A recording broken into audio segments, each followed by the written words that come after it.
ჰომილია მესამე. მყარის შესახებ. საქმენი პირველი დღისა, უმჯობესია ვთქვათ ერთისა, რადგან არა ჯერ არ სწავართვათ პატივი, რომელიც მას შემოქმედისაგან ბუნებით მიეცა და რომლის გამოც იგი სხვა დღეთა რიგში ვერ ჩაირიცხება. სწორედ მას შინაქმნილი საქმენი სიტყვამ გუშინ წარმოაჩინა და მსმენელებს განუმარტა, რაც სულთათვის როგორც დილის საზრდელი, ასევე მწუხრის სიხარულიც იყო. ამას რომ ვამბობ, განმარტებლის ძალას კი არ გულისხმობ, არამედ წმინდა წერილის მადლს, რის გამოც იგი ბუნებრივად მოგწონს და რისთვისაც ყველა იმ გულისათვის, რომელიც კი პატივს შესაძლებელთა შედარებით ჭეშმარიტებას მიაგებს, იგი მიმზიდველი და სასურველია. წარმოაჩენს რა ცხადად ჭეშმარიტების სიტყვოებას, ფსალმუნთა მგალობელიც ამბობს. რაბამად ტკბილარიან სასასა ჩემსა სიტყვანი შენი, უფრო ის თაფლისა პირსა ჩემსა.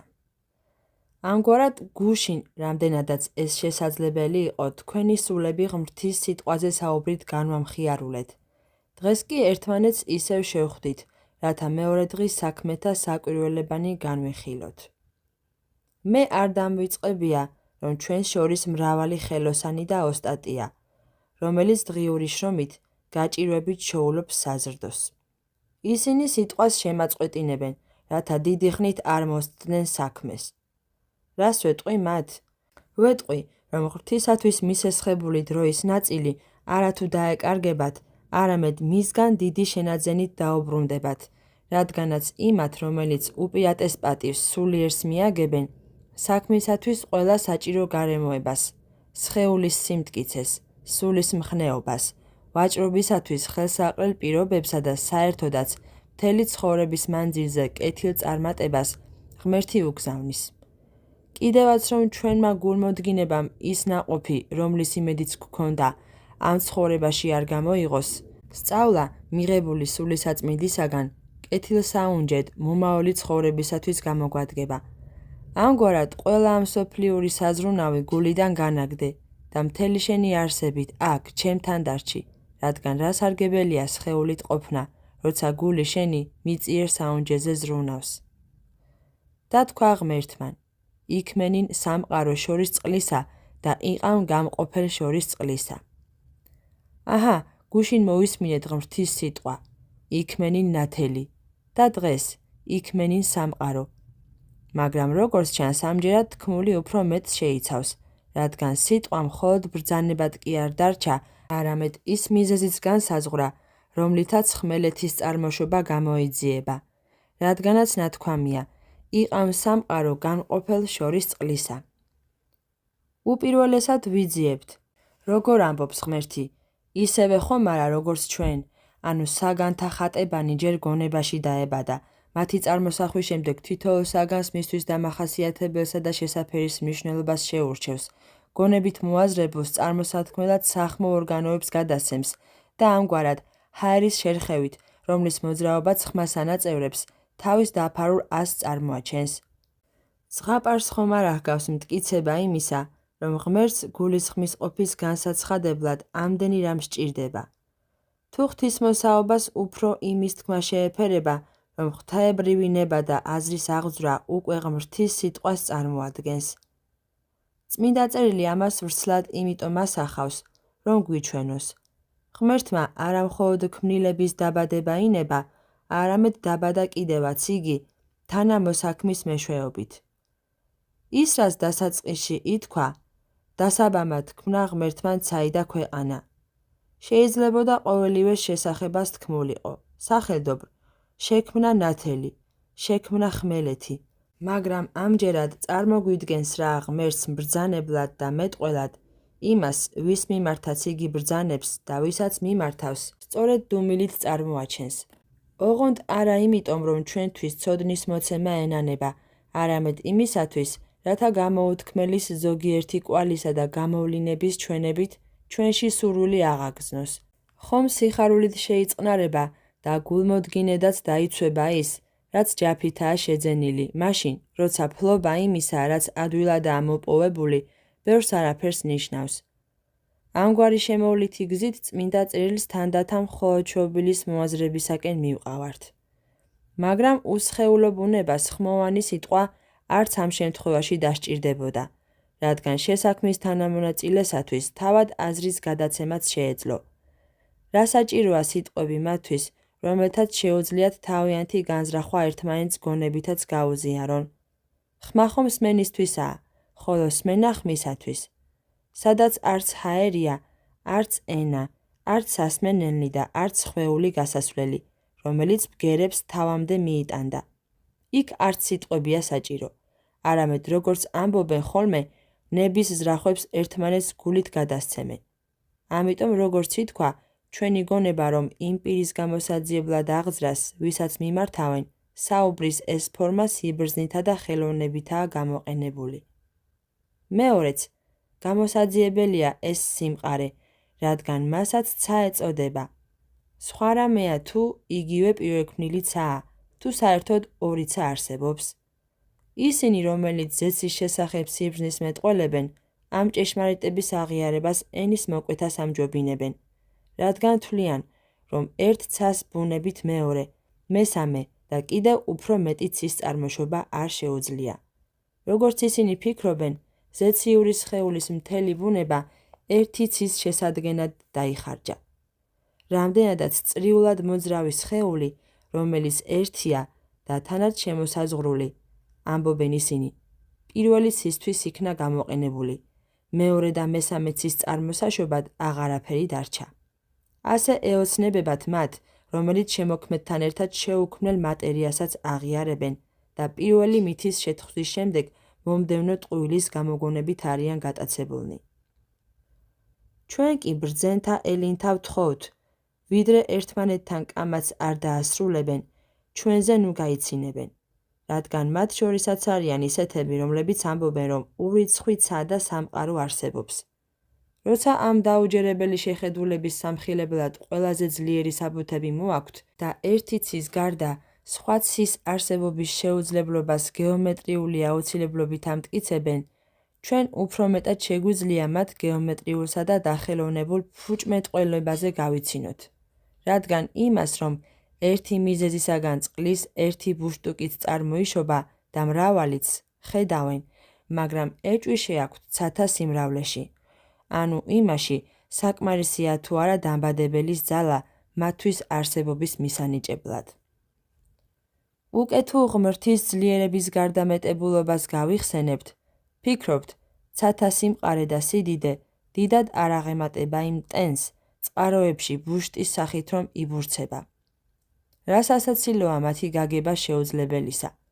ჩვენ კი მეორე ცის არსებობის ურწმუნოებისაგან იმდენად შორს ვდგავართ, რომ მესამე ცასაც ვეძებთ, რომლის ხილვის ღირსიც ნეტარი პავლე გახდა. ასევე მრავალი ცის არსებობაზე გვიქმნის აზრს ფსალმუნიც, რომელშიც ცანი ცათანი იხსენიება. ეს ხომ არაფრით უფრო საკვირველი არაა, ვიდრე 7 წრე, რომლებშიც, როგორც ამბობენ და ამაში ყველანი ერთმანეთს ეთანხმებიან, 7 ვარსკვლავი ტრიალებს, ერთმანეთზე შეტყუპებულნი, მსგავსად ერთმანეთში ჩადგმული ჭურჭლებისა. ისინი ყოველივეს საწინააღმდეგოდ მოძრაობენ და ეთერის განკვეთისას იმგვარ კეთილხმოვანსა და ჰარმონიულ ხმას გამოსცემენ, რომელიც მუსიკალური მელოდიების ყოველგვარ სითბოს აღემატება. შემდეგ, როცა მათ, ვინც ასე მსჯელობს, გრძნობის ორგანოებისთვის სარწმუნო საბუთებს თხოვენ, პასუხად რას ამბობენ, რომ ჩვენ ამ ხმას, რადგან დაბადებიდანვე ვისმენთ, თავიდანვე შევეჩვიეთ და ხანგრძლივი სმენისაგან მსგავსად იმ ადამიანებისა, რომელთაც სამჭედლოში უროს დარტყმისაგან სასმენელნი შეუღონდათ, მისი შეგრძნების უნარი დავკარგეთ. ამგვარ ეშმაკურ და უძლურ მსჯელობათა მხილება, მაშინ როცა ამას ყველას საკუთარი სმენაც დაუმოწმებს, არაა საქმე კაცისა, რომელმაც დროის გაფრთხილება იცის და მსმენელებადაც გონიერი ადამიანები ეგულება. მაგრამ გარეშე სწავლებანი გარეშეებს დაუტოვოთ, ჩვენ კი ეკლესიის სწავლებას მიუბრუნდეთ. ჩვენზე ადრე ზოგიერთისაგან უკვე ითქვა, რომ ეს დაბადებაა არა მეორე ცისა, არამედ სრული თხრობა პირველის შესახებ, რადგან იქ ცისა და მიწის შექმნა ზოგადადაა გადმოცემული. აქ კი წმინდა წერილი თითოეული მათგანის შექმნაზე უფრო ვრცლად მოგვითხრობს. ჩვენ კი ვიტყვით, რომ რამდენადაც მეორეცაზე, როგორც სხვა სახელისა და სხვა განსაკუთრებული დანიშნულების მქონეზე, ისეა გადმოცემული. ამიტომაც იგი განსხვავდება იმ ცისაგან, რომელიც პირველად შეიქმნა. მას უფრო მტკიცე ბუნება და სამყაროს განსაკუთრებული მსახურება აქვს მინიჭებული. და თქვა ღმერთმან, იქმენინ სამყარო შორის წყლისა და იყამ გამყოფელ შორის წყლისა. და იქმნა ეგრეთ. და განყო ღმერთმან შორის წყლისა, რომელი იყო ქვეშე კერძო სამყაროსა და შორის წყლისა ზედა კერძო სამყაროსა. ვიდრე ნათქვამის აზრს შევეხებოდეთ, ჯერ ყველა საწინააღმდეგო შეხედულებათა დარღვევა ვცადოთ. ჩვენ გვეკითხებიან, უკვე თუ დედამიწის სხეული სფეროსებურია, როგორც ამას მისი შესახედაობაც ცხადყოფს, მაღლიდან დაქანებულმა წყლებმა დაფერდებულ სიმრგვალეზე გაჩერება როგორღა შეძლეს. რა უნდა ვუპასუხოთ ამის თაობაზე? უპირველესად ის, რომ თუ ჩვენ რომელიმე საგანს შიგნით შეზნექილობის გამო, როგორც მრგვალს, ისევ ხედავთ, აუცილებელი სულაც არ არის დავასკვნათ, რომ მისი ზედაპირიც სფეროსებურია. სრულიად მოსწორებული და გლუვი. ხომ გვინახავს ქვისჭერიანი აბანოები და გამოქვაბულის მსგავსად აგებული შენობები, რომელთაც თუ შიგნიდან ავხედავთ, ნახევარწრის ფორმა აქვთ მიცემული, ხოლო გარედან სახურავების ზედაპირი სწორია. ამგვარად, ამ და სხვა ამდაგვარ მიზეზთა გამო საქმეს ნურს თვითონ გაიჩენენ და ნურს ჩვენ გაგვიჩენენ, რომ თითქოს წყალს ზედაპირზე გაჩერება არ შეეძლოს. ახლა ის ვთქვათ, როგორია მყარის ბუნება და წყალთა შუა ყოფნა რისთვის ებრძანა. წმინდა წერილში ჩვეულებრივ მყარი სახელად იმას ეწოდება, რასაც გარდამეტებული სიმტკიცე აქვს. მაგალითად, როცა ნათქვამია, უფალი დამამტკიცებელი ჩემი და მფარველი ჩემი. და მე დავამტკიცნე სვეტნი მისნი. და კიდევ, აქებდით მას ღმერთს სამყაროითა ძალისა მისისაითა. გარეშე მწერლები კი მყარს მჭიდროსა და სავსე სხეულს უწოდებენ, რომელიც გეომეტრიული საპირისპიროა.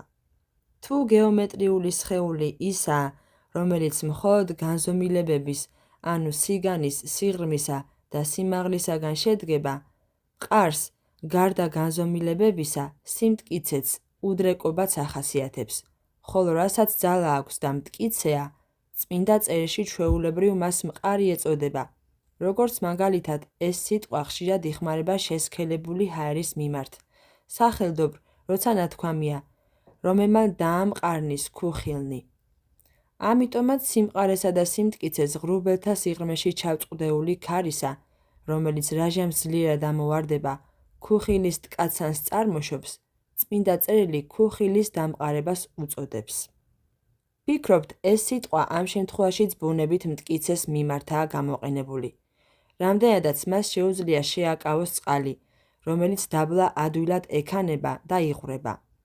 მიუხედავად იმისა, რომ საერთო შეხედულებით მყარი წყლისაგან წარმოშობილი ჩანს, მაინც არ უნდა მივიჩნიოთ, რომ იგი ან გაყინული წყლის მსგავსია, ან იმგვარი ნივთიერებისა, რომელიც დასაბამს დაწურული ტენისაგან იღებს, როგორც მაგალითად ბროლის ქვა, რომელიც, როგორც ამბობენ, წყლის მეტისმეტი გაყინვისაგან იქმნება, ან ვირთარცა ბუნება პატიოსანი ქვისა, რომელიც მაღაროებში წარმოიშობა. ხოლო ეს ქვა გამჭვირვალეა და მისთვის დამახასიათებელი წმინდა ბრწყინვალება გააჩნია. თუ მას ზუსტად ისეც ვიპოვით, როგორი ბუნებაც აქვს, ანუ არც რაიმე სიდამპლით დაჭმულსა და არც შიგნით დაბზარულს, სიმჭვირვალით თითქმის ჰაერის მსგავსი იქნება. ამასთან, თუმცა ყოველივეშია ცეცხლი მიწაში, ჰაერი წყალში და სხვა სტიქიებიც ერთი მეორეშია, ასე რომ არც ერთი მათგანი, რომელიც შეგრძნებებით აღიქმება, რაღაც საშუალოსთან შეურევნელი ან საპირისპიროსთან ზიარებისაგან თავისუფალი და წმინდა არაა, რამდენადაც წმინდა წერილისაგან ნასწავლი გვაქვს, არ წარმოვიდგინოთ გონებით ის, რაც ნებადართული არაა. თავს მაინც ვერ ვიღებთ იმის მტკიცებას, რომ მყარი ან რომელიმე მარტივი ნივთიერებებისაგან, ან კიდევ მარტივ ნივთიერებათა ნაერთებისაგან შედგება. მაგრამ იმას კი აღვნიშნავთ, რომ შემდგომად ღმრთის ბრძანებისა იქმენინ სამყარო, უბრალოდ კი არ ითქვა და იქმნა სამყარო, არამედ იქმნა ეგრეთ და კვლავ განყო ღმერთმან. ყრუთა მოისმინონ და ბრმათა თვალები აღიხილონ. და ვინ არის ყრუ თუ არა ის, ვისაც არ ესმის ამგვარი ხმამაღალი ღაღადისი სულისა. და ვინ არის ბრმა თუ არა ის, ვინც მხოლოდ ჩობილის შესახებ ასეთ ნათელმტკიცებებს ვერ დაინახავს. იქ მენინ სამყარო, ესაა ხმა პირველსაწყისი მიზეზისა და იქმნა ეგრეთ. ეს კი დამოწმებაა შემოქმედი და დამბადებელი ძალისა. მაგრამ სიტყვა კვლავ განმარტებისაკენ მივაქციოთ. ნათქვამია, იყავ გამყოფელ შორის წყლისა. ჩანს უსაზღროდ განფენილი წყალი მთელ დედამიწაზე ღელავდა და იმდენად მაღლა იდგა, რომ სხვა სტიქიებთან მისი თანაფარდობა დარღვეული იყო. ზემოთაც ამიტომ ითქვა, რომ დედამიწას ყოველმხრივ უბსკრული ფარავდა. წყალთა სიმრავლის მიზეზს კი შემდეგში გადმოვცემთ. ამასთან, რა თქმა უნდა, არც ერთ თქვენგანს, თუნდაც მას, ვისაც გონებით ბევრი უმუშავია და ეს ხრწნადი და მდინარე ბუნება მახვილი თვალით განუჭვრეტია, არ გაუჩნდება აზრი, რომ თითქოს ჩვენ გონების საწინააღმდეგოდ რაღაც შეუძლებელი და გამოგონილი წარმოვაჩინეთ და არც იმის გამოკვლევას მოგთხოვს ბუნება წყლისა, რას ემყარებოდა.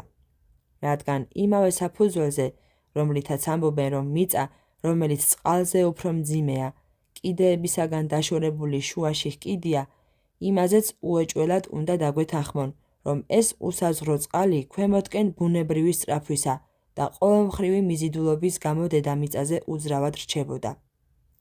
ამგვარად, მთელ დედამიწაზე აღურაცხელი რაოდენობით განფენილი წყლის ბუნება მისი თანაბარზომიერი კი არ იყო, არამედ მრავალგზის აღმატებული. რადგანაც დიდი ხელოვანის მიერ მომავალი თავიდანვე წინასწარ განჭვრეტილი იყო. პირველი განგებულება მომდევნო საჭიროებებსაც ითვალისწინებდა და წყლის ამგვარ მიუთხრობელ გარდამეტებულობას, რომელიც საჭიროება მოითხოვდა. სამყაროში არა მხოლოდ მიწისაგანთა განსაგებელად, არამედ ყოველთა აღსავსებად აუცილებელია ბუნება ცეცხლისა. ასე რომ, სტიქიათაგან ეს ერთი ყველაზე მნიშვნელოვანი და საჭირო რამ რომ მოკლებოდა, მთელი უსრული იქნებოდა. ისინი კი, ესე იგი ცეცხლი და წყალი, ერთმანეთის საპირისპირონი არიან და ერთმანეთს ანადგურებენ. ცეცხლი წყალს, რაჟამს ძალით გარდა ამატებს, წყალი კი ცეცხლს, რაჟამს სიმრავლით აღემატება.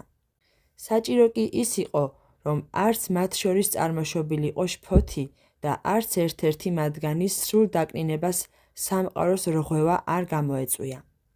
ამიტომაც ყოველთა გამგებელმა ბუნება ტენისა იმგვარი ზომით დააუნჯა, რომ ცეცხლის ძალისაგან თანდათან განადგურებული იმდენ ხანს იყოს, რამდენიც სამყაროს დგომისათვის არის განწესებული.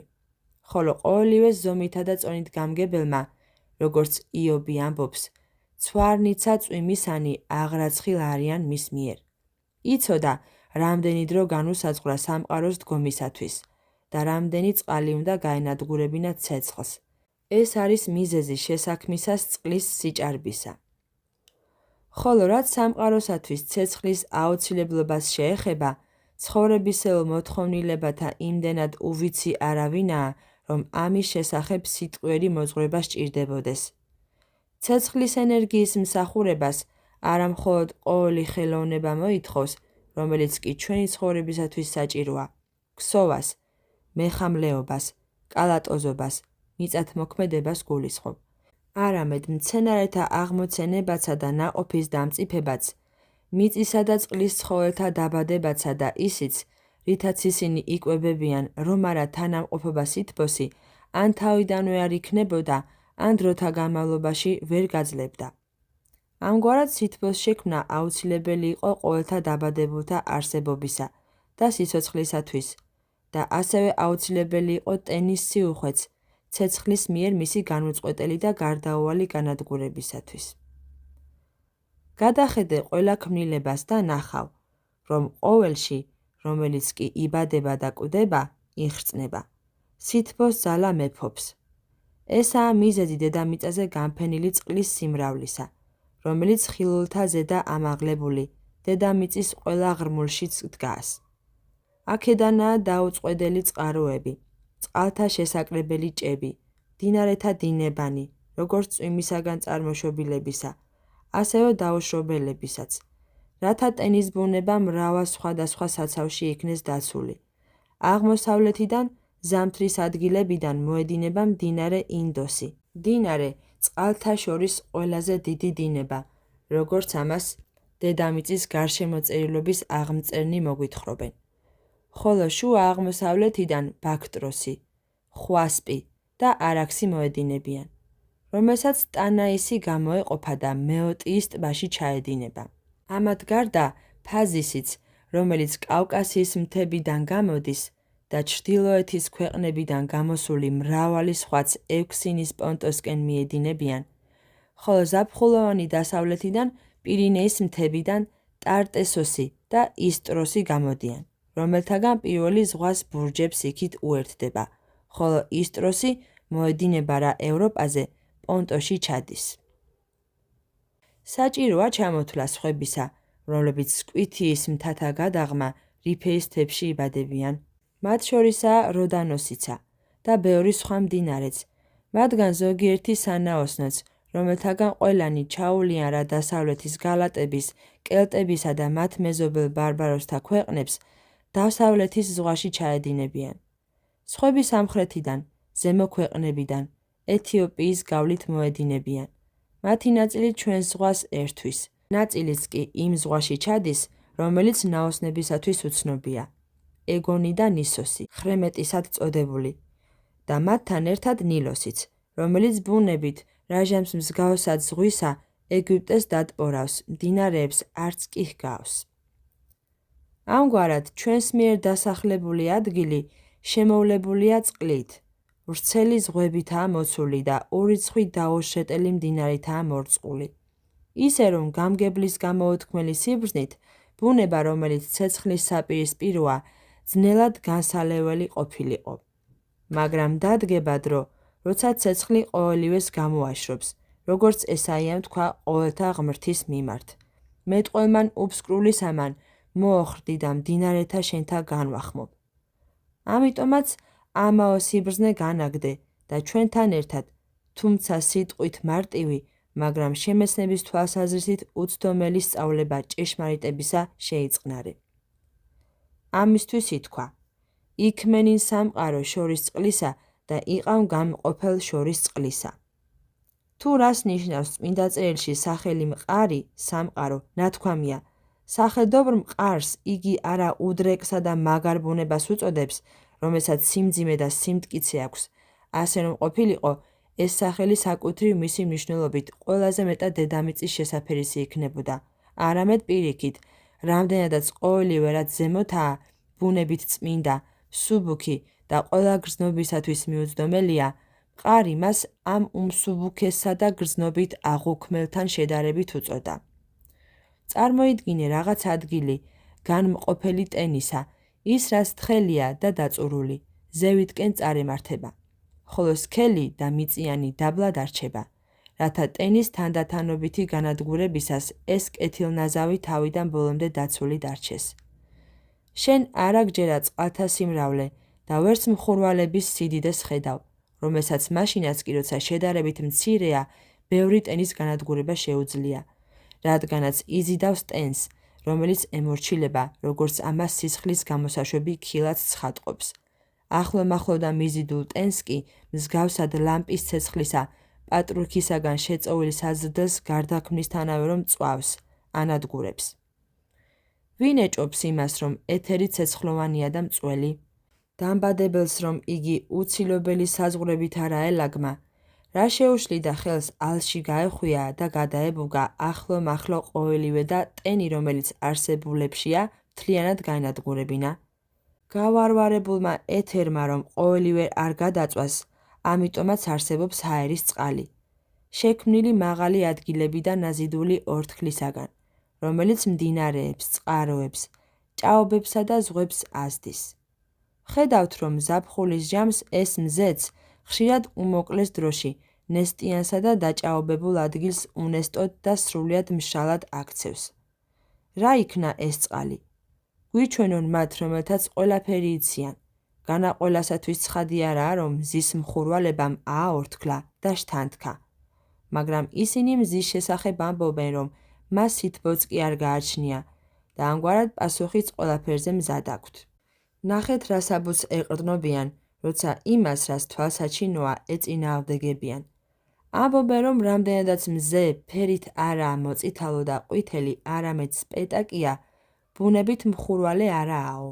სითბო სწრაფი ტრიალისაგან არისო. ამასაც ამბობენ. და ეს მათ რისთვისღა სჭირდებათ? იმისათვის, რათა დაამტკიცონ, ტენს მზე არ ანადგურებს. მე კი, თუმცა რასაც ამბობენ, მართალი არაა, იმდენად, რამდენადაც ჩემს სიტყვას ეწევიან, გვერდს მაინც არ ავუვლი. რადგანაც ვთქვი, რომ წყალთა სიმრავლე მხურვალებისაგან მათ განსალევად იყო საჭირო. ერთსა და იმავე ნივთიერებებზე ერთნაირად ზემოქმედებისათვის უკვე მნიშვნელობა აღარ აქვს მზეს სითბო ბუნებით აქვს თუ მხურვალება, რომელიმე შემთხვევის გამო შეიძინა. ცეცხლი ხის ნაჭრების ერთმანეთზე ხახუნით აღიგზნება და ალი გაჩნდება. თუ ისინი უკვე დაანთებული კოცონისაგან დაიწვება, შედეგი ორივე შემთხვევაში თანაბარი და ერთნაირია. ჩვენ ვხედავთ დიდ სიბრძნეს სამყაროს გამგებლისას. მზე ერთი ადგილიდან მეორეზე გადაადგილოს, რათა მუდმივად ერთ ადგილზე არ დარჩეს და სითბოს გარდამეტებით წესრიგი არ დაირღვეს. ზამთრის დადგომისას იგი სამხრეთ ნაწილისაკენ მიჰყავს, ხოლო სხვა დროს დღეღამის გათანაბრების ნიშნულებისაკენ იქიდან კი ზაფხულის დადგომისას ჩრდილოეთისაკენ გადაანაცვლებს და ასე მისი თანდათანობითი გადაადგილებითაა დაცული დედამიწის შემოგარენში კეთილშეზავებულობა. თავად განსაჯონ, ეწინააღმდეგებიან თუ არა თავიანთ თავს ისინი, რომლებიც ამბობენ, რომ ზღვა არ იმატებს მდინარეთაგან, იმ დანაკლისის გამო, რომელსაც მზე აყენებს. ამასთან მარილიანიცა და მწარეც რჩება, რადგან წმინდასა და სასმელად ვარგის წყალს სითბო მთქავს და ეს უმეტესწილად იმ განყოფის შედეგია, რომელსაც მზე ახდენს, წარიტაცებს რამ სუბუქს, ხოლო მიწიანსა და სქელს, ვითარცა რაღაც ლაფსა და მთხრეს ტოვებს. ამიტომაცაა ზღვის წყალი მწარე, მლაშე და ცხარე. ისინი, რომელიც ზღვის შესახებ ამას ამბობდნენ, ახლა ისევ შეიცვალნენ და ამტკიცებენ, რომ მზისაგან არავითარი ტენის შემცირება არ ხდება. და უწოდა ღმერთმან სამყაროსაცაი. მართალია ეს სახელი სხვას უფრო შეშვენის, მაგრამ სამყარომ იგი მსგავსებით მიიღო. ხედავთ, რომ ხშირად ცად იწოდება ხილული სივრცე, რომელიც ჰაერის სიხშირისა და შემტკიცების გამო ჩვენს მზერას ემორჩილება და ხილვადობის წყალობით ღირსია, რომ ცა ეწოდოს. მაგალითად, როცა ამბობენ ფრინველნი ცისანი და კიდევ ფრინველნი ფრინვალენი ქვეყანასა ზედა სამყაროსაებრ ცისა. ამგვარიუეა გამოთქმა აღვლენან ცამდე. აკურთხა რა? მოსემ იოსების ტომს კურთხევა საზღვართაგან ცისათა და ცვარითა, წყაროთაგან უფსკრულთასა, ქვესკნელად აღმოცენებისა, ჟამთა ნაყოფთა მათ მზისათა დამდაბლებასა, თავთა მთათა მათ საუკუნეთასა და თხემსა ბორცთა მათ სამარადისოთა მისცა. რადგან ყოველივე ამის კეთილმოწყობით დედამიწის შემოგარენი აყვავდება, ხოლო ისრაელის წყევლისას ამბობს, გექმნე შენ ცაი ზესკნელ, მუნ თავსა შენსა, ვითარცა რვალი. და რას ნიშნავს ეს? სრულ სიმშრალეს და ჰაერის წყალთა მოკლებას, რომელიც დედამიწას ნაყოფიერებას ანიჭებენ. ამიტომ, როცა ამბობენ, რომ ცვარი და წვიმა ციდან მოდის, იმ წყლებს მოვიაზრებთ, რომელიც ზენა ქვეყანაში არიან განწესებულნი.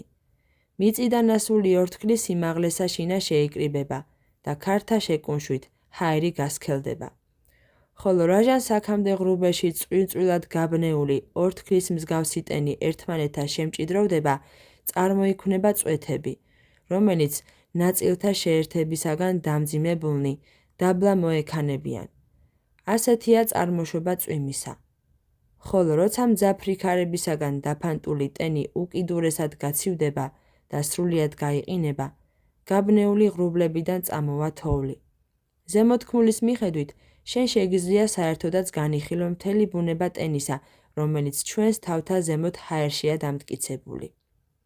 სულიერი მოძღვრების სიმარტივესა და სიწრფელეს ნურავი შეადარებს იმათ სივერაგეს, რომელიც ცის შესახებ გადაჭარბებული ცნობის მოყარეობით სიბრძნის მეტყველებენ, რადგან რამდენადაც სილამაზე უბიწოებისა უპატიოსნესია მეძაობაზე, ჩვენი სწავლებაც გარეშე სწავლებათაგან იმდენად განსხვავდება. ისინი ხომ მოძღვრებას დამაჯერებლობას ნაძალადევად აძლევენ, მაშინ, როცა აქ ყოველგვარი გამონაგონისაგან განძარცული ჭეშმარიტება გვაქვს. საჭიროა კი, რომ ჩვენ მათი სიცრუის სამხილებლად გავისარჯოთ. განასაკმარისი არ იქნება ისიც, რომ რამდენადაც მათი წიგნები ერთმანეთს თვითონ ამხელენ, ამ კამათის სრულიად მშვიდ მაყურებლად დავრჩეთ, რადგან მათ არც რიცხობრივად და არც ღირსებებით არ ჩამოუვარდებიან, ხოლო მრავალსიტყვაობის თვალსაზრისით ბევრად უფრო დიდი უპირატესობაც კი აქვთ ამ სწავლების საპირისპირო მოძღვრების დამცველებს, რომლებიც ამტკიცებენ, რომ სამყარო გადაიბუგება და იმ თესლთაგან, რომელიც ნახანძრალში დარჩება, კვლავ გაცოცხლდება. აქედან გამომდინარე შემოაქვთ მათ დაუსრულებელი ხრწნა და კვლავ განახლება სოფლისა, მაგრამ მიდრკნენ რა ჭეშმარიტებისაგან, როგორც ერთი ისე მეორე მხრივ, აქაც და იქაც დომილებისათვის გზები იპოვეს. ხოლო ჩვენ განყოფილ წყალთა შესახებ ორიოდე სიტყვა უნდა ვუთხრათ იმ განმარტებლებს, რომლებიც ეკლესიიდან არიან და რომელთაც განსწავლულობისა და მაღალი აზროვნების მომიზეზებით სახისმეტყველებას მიმართეს და ამბობენ, რომ წყლებში გადატანითი მნიშვნელობით სულიერი და უსხეულო ძალები იგულისხმება. მაღლა სამყაროს ზევით სრულყოფილნი არიან დამტკიცებული, ხოლო ქვემოთ მიწასა და ნივთიერ ადგილთა ზედა ბოროტი ძალები მკვიდრობენ. მათი განმარტებით ამიტომაც ითქვა, რომ ღმერთს წყალნი ზესკნეს სათანი, ანუ ის კეთილი ძალები აქებენ, რომელიც გონების სიწმინდის გამო დამბადებელისათვის შესაფერისი ქების მიძღვნის ღირსნი არიან. ხოლო ცის ქვეში არსებული წყალნი ის უკეთური სულებია, რომელიც თავიანთი ბუნებითი სიმაღლიდან ბოროტების უფსკურში ჩაცვივდნენ. ბორგნეულებს, შფოთვარეთა და ვნებათა ღელვით ამბოხებულებს სწრაფი ცვალებადობისა და დაუდგრომელ ტალღებთან მსგავსების გამო ზღვა ეწოდათ. მაგრამ ამგვარი სწავლებანი ვითარცა სიზმართა ახსნანი და დედაბერთა ზღაპარნი უარყოთ. წყალი წყლად მოვიაზროთ და მისი გაყოფა მყარის მიერ ზემოთ გადმოცემული მიზეზისამებრ შევიწყნაროთ. თუმცა, ყოველთა მეუფისადმი საერთო დიდების მეტყველებას ზოგჯერ წყალნი ზესკნეს სათანიც უერთდებიან. მაგრამ ამის გამო მათ გონიერი ბუნების მქონედ არ მივიჩნევთ, რადგან არც ცანი, რომელიც მიუთხრობენ დიდებას ღვთისასა, არიან სულიერნი და არც მყარია ცოცხალი და მგრძნობიარე. თუმცა ქნულ სახელთა მისთასა მიუთხრობს.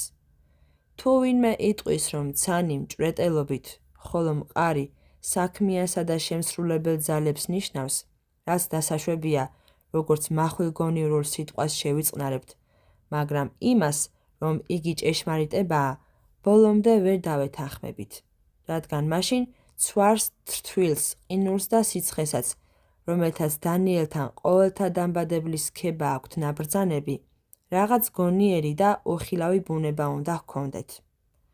პირიქით, კანონი, რომელიც მათში იმ ადამიანებმა, რომელთაც გონება აქვთ, მჭვრეტელობით შეიცნეს, დამბადებლის დიდების მეტყველებას ავსებს. რადგან არა მხოლოდ წყალს, რომელიც ზეცათა მაღლაა, ხვდა პატივი აღმატებული სათნოების გამო ქება უძღვნას ღმერთს, არამედ როგორც ნათქვამია, უფალს ქვეყანით ვეშაპნი და ყოვნი უფსკრულნიც აქებენ. ამიტომაც უფსკრული, რომელიც წმინდა წერილის ალეგორიულად განმარტებლებმა უარეს ნაწილს მიაკუთვნეს, მეფსალმუნემ არათუ განგდებულად შერაცხა, არამედ რამდენადაც მასში ჩადებული კანონების მიხედვით შემოქმედის სადიდებელს მწყობრად აღავლენს, ისიც ქმნილებათა საერთო ქოროს შეუერთა. და იხილა ღმერთმან რამე თუ კეთილ. ღვთის თვალებს სიამოვნებას მისივე ქმნილებანი კი არ ანიჭებენ და არც მის მიერ კეთილის შეწყნარებაა ისეთი, როგორიც ჩვენი, არამედ მისთვის კეთილია ის, რაც ხელოვნების კანონით გასრულდა და რაც კეთილსახმარი მიზნებისკენაა წარმართული. ვისაც ქმნილებათა ცხადი მიზანი წინასწარ ჰქონდა განსაზღვრული, მან, რამდენადაც მისი მიზნის აღსრულებას ემსახურებოდნენ, დაბადებულთა ნაწილებიც შეეწყნარა, რომელიც მისი ხელოვნების კანონებს შეესაბამებოდნენ.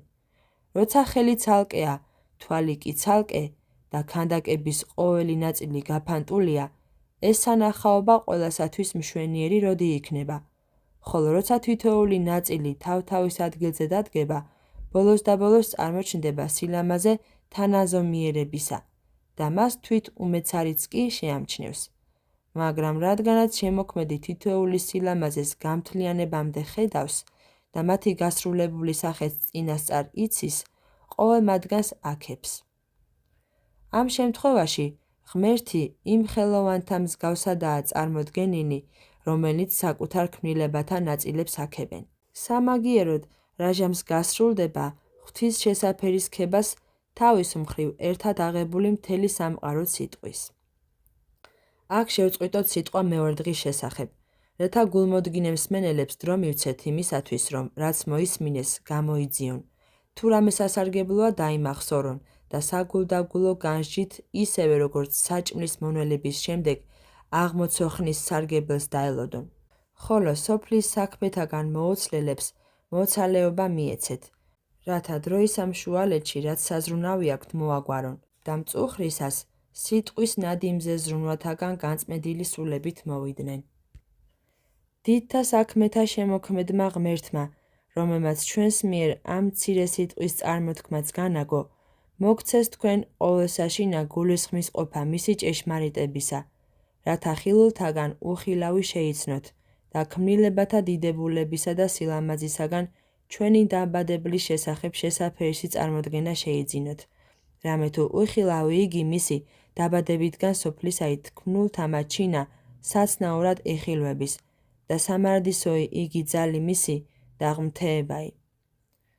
მიწაც და ჰაერიც, ზეცაც და წყალიც, დღეცა და ღამეც და საერთოდ ყოველივე, რასაც ვხედავთ, ჩვენს კეთილის მყოფელს განცხადებულად უნდა გვახსენებდეს. არც ცოდვებს მივსცემთ დროჟამს და არც მტერს დაუტოვებთ ადგილს ჩვენს გულებში. უკეთო განუწყვეტელი მოხსენიებით ჩვენში ღმერთს დავამკვიდრებთ, რომლის არს ყოველივე დიდება და თაყვანისცემა, ას და მარადის და უკუნითი უკუნისამდე. ამინ.